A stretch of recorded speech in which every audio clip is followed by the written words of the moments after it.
وہ وقت دور نہیں جب ایمان والوں کے لیے بیت اللہ کے دروازے کھلیں گے، جب ایمان والے بندے حتیم میں نوافل ادا کریں گے، جب ایمان والے بندے حجر اسود کے بوسے لیں گے، جب ایمان والے بندے رکن یمانی سے لپٹ کر اپنے گناہوں کی معافی مانگیں گے، اور پھر اس مقام پر پہنچ کر غلاف کعبہ کو پکڑ کر سینے سے لگائیں گے،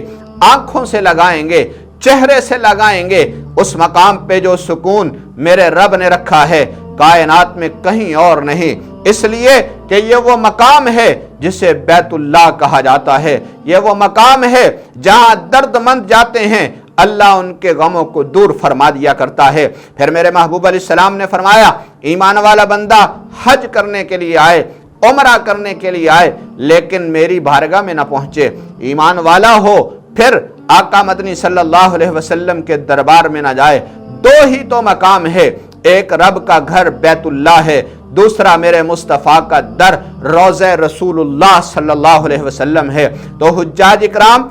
ارکان حج سے فارغ ہو کر پھر میرے محبوب علیہ السلام کی بارگاہ میں حاضر ہوتے ہیں۔ سرکار دو عالم صلی اللہ علیہ وسلم کی بارگاہ میں جب حاضری کے لیے جاتے ہیں تو مدینہ منورہ سے دور سے گنبد خضرا نظر آتا ہے، مسجد نبوی کے مینار نظر آتے ہیں، اور ہر اس عاشق رسول کے لیے وہ دعوت فکر ہوتی ہے، ایمان والے بندے تو نبی کے در پہ ایسے نہیں آیا، مصطفیٰ تجھے محبت برے انداز سے لے کے آ رہا ہے۔ ایمان والا بندہ جب اس مقام پہ پہنچتا ہے، مسجد نبوی کے جیسے جیسے قریب ہوتا چلا جاتا ہے تو دل کی دھڑکنیں تیز ہو جاتی ہیں، اس لیے کہ یہ عام در نہیں، یہ میرے مصطفیٰ کا در ہے، یہ وہ در ہے جہاں کوئی بھی آیا میرے نبی نے اسے خالی واپس نہیں لوٹایا بلکہ اس کی جھولیاں بھر دیں۔ میرے محبوب علیہ السلام کی بارگاہ میں ایمان والا بندہ باب السلام سے داخل ہوتا ہے، نظریں جھکی ہوتی ہیں، اور آقا مدنی صلی اللہ علیہ وسلم کے روضے کے سامنے جا کر زبان سے اعلان کرتا ہے الصلاۃ والسلام علیک یا رسول اللہ۔ جب میرے پاک نبی علیہ السلام کی بارگاہ میں اس انداز سے سلام پیش کرتا ہے، میرے محبوب علیہ السلام نے فرمایا جب ایمان والا بندہ میری بارگاہ میں آ کر مجھ پر درود و سلام پڑے گا، میں آخری نبی اپنے کانوں سے خود سنتا ہوں اور اپنی زبان سے اپنے امتی کو جواب بھی دیتا ہوں، اور جو دور سے پڑھتا ہے، سرزمین پاکستان سے میں اور آپ درود شریف پڑھ رہے ہیں، تو میرے محبوب علیہ السلام نے فرمایا وہ مجھ تک پہنچایا جاتا ہے، فرشتے لے کر جاتے ہیں، عرض کرتے ہیں یا رسول اللہ صلی اللہ علیہ وسلم سرزمین پاکستان پر فیصل آباد سے آپ کے ایک گناہ گار امتی نے